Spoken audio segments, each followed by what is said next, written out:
Hello दोस्तों, नमस्कार। एक बार फिर स्वागत है आपके अपने चैनल लेयर माही पर। जैसा कि आपने थंबनेल में देखा कि आज हम किस टॉपिक पर बात करने वाले हैं, तो आज का जो हमारा टॉपिक है वो है गोलीय दर्पण में प्रतिबिंब के बनने के नियम के बारे में। ठीक है, यहाँ से आपके एग्जाम में क्वेश्चन पूछा जाता है, वो चाहे फिर आपका ऑब्जेक्टिव हो, शॉर्ट हो या फिर लॉन्ग में हो। ठीक है, तो चलिए देखते हैं कैसे बनते हैं। तो यहाँ पे आपको बेसिकली 3 रूल पढ़ने हैं, जिसके बाद आप किसी भी दर्पण का किसी भी स्थिति का आरेख खींच सकते हो। तो यहाँ पे जो आपका फर्स्ट रूल है, जब किरण मुख्य अक्ष के समांतर आपतित हो। ठीक है, तो जब आपकी किरण मुख्य अक्ष के समांतर आपतित होती है तो क्या होता है, देखो यहाँ पर आपको दर्शाया गया है अवतल दर्पण और ये आपका दर्शाया गया है उत्तल दर्पण। ठीक है, देखो यहाँ पर एक लाइन जो है, किरण जो है ए और एम, ये आपकी मुख्य अक्ष के समांतर आपतित हो रही है और परावर्तित होने के बाद देखो ये कहाँ से गुजर रही है, ये देखो पॉइंट आपको दिख रहा होगा, मुख्य फोकस। ठीक है, तो ये क्या हुए, मुख्य फोकस से गुजर रही है। इसी प्रकार से अगर हम उत्तल में देखें तो ये आपकी एम रेखा जो है मुख्य अक्ष के समांतर आपतित हो रही है और परावर्तन होने के पश्चात क्या हुई, मुख्य फोकस से गुजरती हुई प्रतीत हो रही है। ठीक है, यहाँ पर आपको ये दिख रहा होगा, ये पॉइंट क्या है, मुख्य फोकस। ठीक है, तो यहाँ से जो निष्कर्ष निकल के आया है कि किसी भी दर्पण में मुख्य अक्ष के समांतर आपतित होने वाली किरण परावर्तन के पश्चात मुख्य फोकस से होती हुई गुजरती है। ठीक है, जो आपका दूसरा नियम दिया गया है कि जब किरण वक्रता केंद्र से पास हो। ठीक है, तो यहाँ पर भी आपको एक अवतल दर्पण दिखाया गया है और दूसरा जो है उत्तल दर्पण दिखाया गया है। इसमें क्या होता है, देखो यहाँ पर एक ये लाइन दी गई है एम। ठीक है, यहाँ पर ये क्या होगा, वक्रता केंद्र से गुजर रही है, तो यहाँ पर जब ये गुजर रही है तो परावर्तित होने के पश्चात वापस उसी मार्ग में लौट जाती है। इसी प्रकार से आप देखें उत्तल दर्पण में, तो यहाँ पर ए और एम ये एक रेखा दिखाई गई है जो वक्रता केंद्र से पास हो रही है। ठीक है, और परावर्तित होने के पश्चात आपको दिख रहा होगा ये उसी मार्ग में वापस लौट जा रही है। तो इसका निष्कर्ष ये निकला कि कोई भी किरण जब किसी दर्पण में वक्रता केंद्र से गुजरती है तो वापस परावर्तित होने के पश्चात वह उसी मार्ग में वापस लौट जाती है। तो यहाँ पर आपका जो लास्ट रूल है, जब किरण मुख्य फोकस से पास हो या फिर मुख्य फोकस से गुजरे तो क्या होगा। तो यहाँ पर भी आपको दिखाया गया है एक अवतल दर्पण और जो दूसरा है वो है उत्तल दर्पण। ठीक है, देखो यहाँ पर एक लाइन दिखाया गया ए एम, ये क्या है, ये एक किरण है जो पास हो रही है मुख्य फोकस से। ठीक है, और ये परावर्तित होने के पश्चात क्या हुआ, मुख्य अक्ष के समांतर परावर्तित हुई।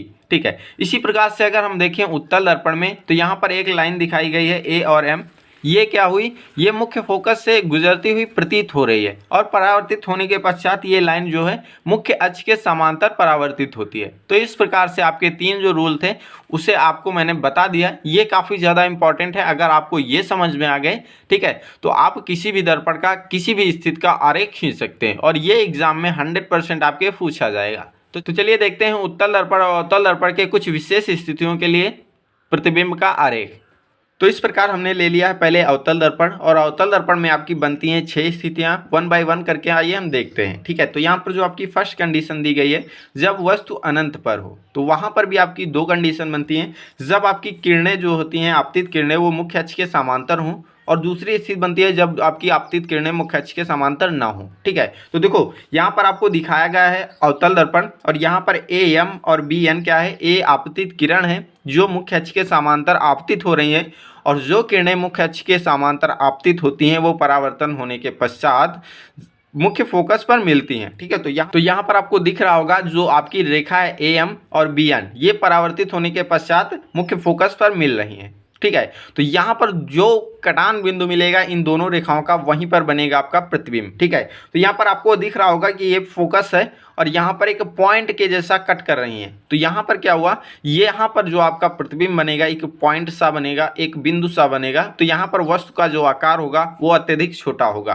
ठीक है, इसी प्रकार अगर दूसरी कंडीशन देखें तो यहाँ पर आपको ये भी अवतल दर्पण दिखेगा। यहाँ पर आपकी जो रेखा है ए एम और बी एन, ठीक है, ये किरण जो है आप मुख्य अक्ष के समांतर आपतित नहीं हो रही हैं, लेकिन हमने क्या किया, एक किरण को मुख्य फोकस से गुजार दिया और जो दूसरी किरण है वो वक्रता केंद्र से गुजर रही है। ठीक है, लेकिन आपको पता है कि जो आपकी किरण मुख्य फोकस से गुजरेगी वो मुख्य अक्ष के समांतर परावर्तित होगी, तो ये किरण जो है आपतित होने के पश्चात जब परावर्तित हुई तो ये हो गई मुख्य अक्ष के समांतर। लेकिन जो आपकी बी एन रेखा है ये आपकी वक्रता केंद्र से गुजर रही है, तो आपको पता होगा कि जो किरण वक्रता केंद्र से गुजरती है या फिर अपतित होती है वो परावर्तित होने के पश्चात उसी मार्ग में वापस लौट जाती है। ठीक है, तो यहाँ पर ये दोनों किरणें जो है ए डैश पर कट कर रही हैं, लेकिन हमें पता है कि ए डैश जो होगा वो आपका बिंदु ए का प्रतिबिंब होगा। लेकिन हम क्या किए, ए डैश से हमने एक परपेंडिकुलर ड्रॉ कर दिया मुख्य अक्ष पर।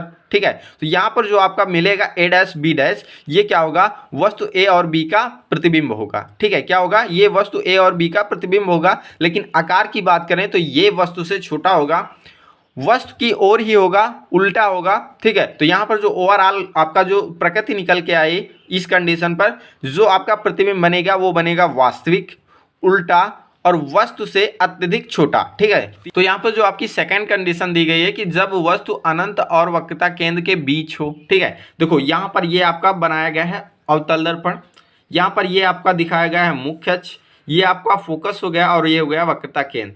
यहाँ पर आपका देखो ये वक्रता केंद्र और इधर आपका अनंत। ठीक है, तो यहाँ पर अनंत और वक्रता केंद्र के बीच हमने एक वस्तु रख दी ए बी, और ए पॉइंट से हमने दो किरणें ले लिया ए एम। ठीक है, जिसे हमने मुख्य अक्ष के समांतर आपतित कराया, जो परावर्तित होने के पश्चात मुख्य फोकस से गुजर रही है। और जो दूसरी किरण ले लिया हमने, जिसे हमने वक्रता केंद्र से पास कराया, जो परावर्तित होने के पश्चात उसी मार्ग में वापस लौट जाती हैं। ये जो रेखाएं हैं जिस पॉइंट पर कट करेंगी वो होगा आपका पॉइंट ए का प्रतिबिंब। ठीक है, तो यहाँ पर कट कर रही है ए डैश पर, तो ये हो जाएगा आपका पॉइंट ए का प्रतिबिंब। लेकिन हमें तो चाहिए ए और बी का प्रतिबिंब, तो हमने क्या किया, इस पर से मुख्य अक्ष पर परपेंडिकुलर ड्रॉ किया, जिसे हम नाम दिया ए डैश बी डैश।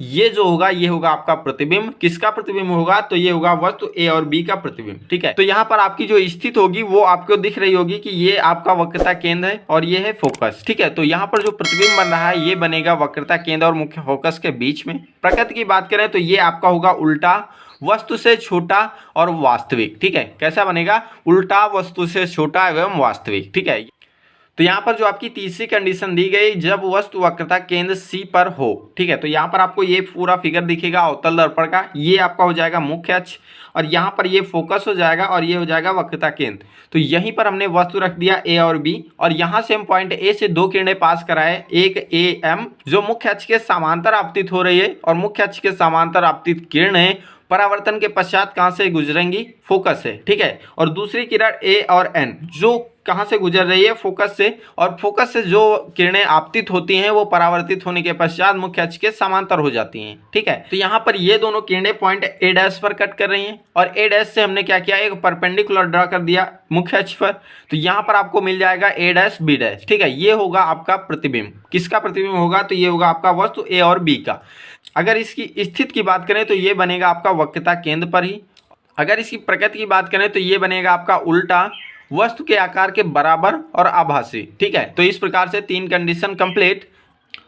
और यहाँ पर जो आपकी नेक्स्ट कंडीशन दी गई है कि जब वस्तु वक्रता केंद्र सी तथा फोकस के बीच हो। ठीक है, तो क्या होगा, देखो तो यहाँ पर आपको फिर से एक अवतल दर्पण दिखाया गया है, और यहाँ पर ये आपकी लाइन जो है ये आपकी है मुख्य अक्ष। ठीक है, और यहाँ पर आपसे कहा गया कि जब वस्तु वक्रता केंद्र तथा फोकस के बीच हो, तो यहाँ पर आपका हो जाएगा ये फोकस और ये आपका हो जाएगा वक्रता केंद्र। इसके बीच में हमने वस्तु को रख दिया ए और बी को। ठीक है, अब ए और बी से हमने क्या किया, ए पॉइंट से दो किरणें ली, ए और एम, दूसरी ए और ओ। ठीक है, अब देखो जो ए एम है वो मुख्य अक्ष के समांतर आपतित हो रही है, तो आपको पता है कि परावर्तित होने के पश्चात ये मुख्य फोकस से गुजरेगी। आपको दूसरी किरण दिख रहा होगा ए और ओ जो मुख्य फोकस से गुजर रही है। ठीक है, तो आपको पता है कि मुख्य फोकस से गुजरने वाली किरणें परावर्तित होने के पश्चात मुख्य अक्ष के समांतर हो जाती हैं। तो यहाँ पर ये किरण क्या हुई, मुख्य अक्ष के समांतर हो गई। बट यहाँ पर आपको जो इन दोनों का कटान बिंदु मिला है ए डैश, वो होगा आपका पॉइंट ए का प्रतिबिंब। ठीक है, तो हमने क्या किया, पॉइंट ए डैश से एक परपेंडिकुलर ड्रा कर दिया मुख्य अक्ष पर ए डैश बी डैश। ठीक है, ये हो जाएगा आपका वस्तु का प्रतिबिंब। ठीक है, अगर इसकी स्थिति की बात करें तो ये आपका देखो ये वक्रता केंद्र और इधर आपका अनंत, तो जो आपकी स्थिति होगी वो होगी वक्रता केंद्र तथा अनंत के बीच। ठीक है, आकार की बात करें तो ये आपका वस्तु से बड़ा होगा। प्रकृति की बात करें तो ये आपका उल्टा एवं वास्तविक होगा। ठीक है, कैसा होगा, उल्टा एवं वास्तविक होगा। तो यहाँ पर जो आपकी पांचवी कंडीशन दी गई है कि जब वस्तु फोकस पर रखी हो, यहाँ पर आपको दिख रहा होगा ये अवतल दर्पण है, यहाँ पर एक लाइन खींची गई है जो मुख्य अक्ष है, और यहाँ पर ये पॉइंट आपको दिख रहा होगा मुख्य फोकस, और ये पॉइंट आपका वक्रता केंद्र। ठीक है, अब देखो यहाँ पर हमने मुख्य फोकस पर वस्तु रख दी, और वस्तु रखने के बाद क्या किया, पॉइंट ए से दो किरणें ले लिया, ए और एम, दूसरी जो है ए और एन। ठीक है, अब देखो जो ए एम है वो मुख्य फोकस, तो यहाँ पर जो ए और एम है वो मुख्य अक्ष के समांतर आपतित होती है, और आपको पता है कि जो मुख्य अक्ष के समांतर किरण आपतित होती है वो परावर्तित होने के पश्चात फोकस से होती हुई गुजरती है। लेकिन जो दूसरी किरण यहाँ पर है ए और एन, जो आपको दिख रहा होगा वक्रता केंद्र से गुजरती है, और आपको पता है कि जो वक्रता केंद्र से गुजरती है वो परावर्तित होने के पश्चात उसी माध्यम में वापस लौट जाती है। जब इन दोनों लाइनों को हम आगे बढ़ाएंगे तो वो आपस में कहीं पर भी कट नहीं करेंगी। तो यहाँ पर जो आपका स्थित होगा, प्रतिबिंब की स्थित होगी, वो कहाँ पर बनेगी, अनंत पर बनेगी। अगर आकार की बात करें तो ये वस्तु से बहुत बड़ा बनेगा, और इसकी प्रकृति की बात करेंगे तो ये बनेगा आपका उल्टा, वस्तु से बहुत बड़ा और आभासी और वास्तविक। ठीक है, तो इस प्रकार से आपका ये पांचवा कंडीशन कंप्लीट। तो यहाँ पर जो आपकी लास्ट कंडीशन कहा गया कि जब वस्तु फोकस तथा दर्पण के ध्रुव स्थित हो, तो यहाँ पर आपको दिख रहा होगा एक अवतल दर्पण, यहाँ पर ये लाइन आपकी दिखेगी मुख्य अक्ष, यहाँ पर ये आपका मुख्य फोकस, ये वक्रता केंद्र, और ये दर्पण का ध्रुव। ठीक है, तो कहा गया है कि दर्पण के फोकस और ध्रुव के बीच, ठीक है, तो ये आपका ध्रुव और ये फोकस के बीच हमने वस्तु को रख दिया ए और बी को। ठीक है, अब यहाँ पे पॉइंट ए से हमने दो किरणें ले लिया, ए और एम, दूसरी ए एन। ठीक है, ए एम जो है वो मुख्य अक्ष के समांतर आपतित होती है, तो आपको पता है जो समांतर आपतित होगी वो परावर्तित होने के पश्चात मुख्य फोकस से गुजर जाएगी। ठीक है, और जो दूसरी किरण ले लिया ए एन, जो आपकी वक्रता केंद्र से गुजर रही है, जो परावर्तित होने के पश्चात क्या होगी, वो उसी माध्यम में वापस लौट जाएगी। ठीक है, लेकिन जब हम इनको आगे बढ़ाएंगे तो ये आपस में कहीं भी कट नहीं करेंगी, जैसे जैसे आगे बढ़ाएंगे इनकी बीच की दूरी बढ़ती जाएगी। लेकिन क्या करेंगे हम, फिर इसको पीछे बढ़ाएंगे तो ये दोनों किरणें जो है ए डैश पर कट करेंगी। अब ए डैश से हमने क्या किया, मुख्य अक्ष पर परपेंडिकुलर ड्रॉ कर दिया, ए डैश बी डैश। ठीक है, अब देखो ये जो बनेगा आपका प्रतिबिंब बनेगा, ये आपका वस्तु से काफ़ी ज़्यादा बड़ा बनेगा। ठीक है, तो इसकी जो स्थिति होगी वो हो जाएगी दर्पण के पीछे। आकार की बात करें तो ये वस्तु से बड़ा बनेगा। प्रकृति की बात करें तो ये आपका दिख रहा होगा सीधा बनेगा और आभासी बनेगा। ठीक है, तो कैसा बनेगा, सीधा बनेगा और आभासी बनेगा।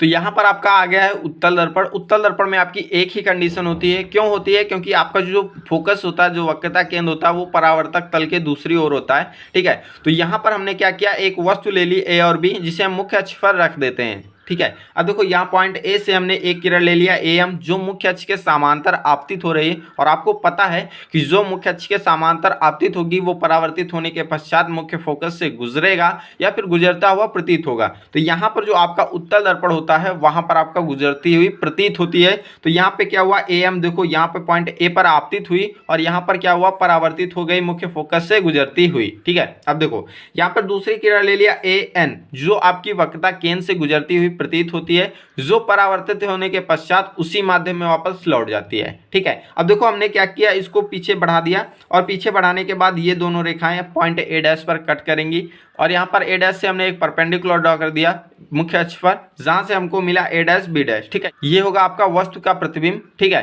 तो इसकी अगर आकार की बात करें तो ये देखो आपको वस्तु से छोटा दिख रहा होगा। ठीक है, और इसकी प्रकृति की बात करें तो ये आपका आभासी प्रतिबिंब होगा, छोटा होगा, और ये आपका सीधा होगा। ठीक है, और यहाँ पर उत्तल दर्पण में एक विशेष बात ये होती है कि वस्तु को हम किसी भी स्थिति पर रख दें, वहां पर आपका प्रतिबिंब सीधा, छोटा एवं आभासी ही बनेगा। ठीक है, तो इस प्रकार से हमने ये कंप्लीट कर लिया। अगर आपको ये समझ में नहीं आया तो वीडियो को दोबारा देख लेना, जिससे आपको अच्छे से समझ में आ जाए। मैं गारंटी लेता हूँ कि आपके एग्जाम में यहाँ से क्वेश्चन पूछा ही जाएगा।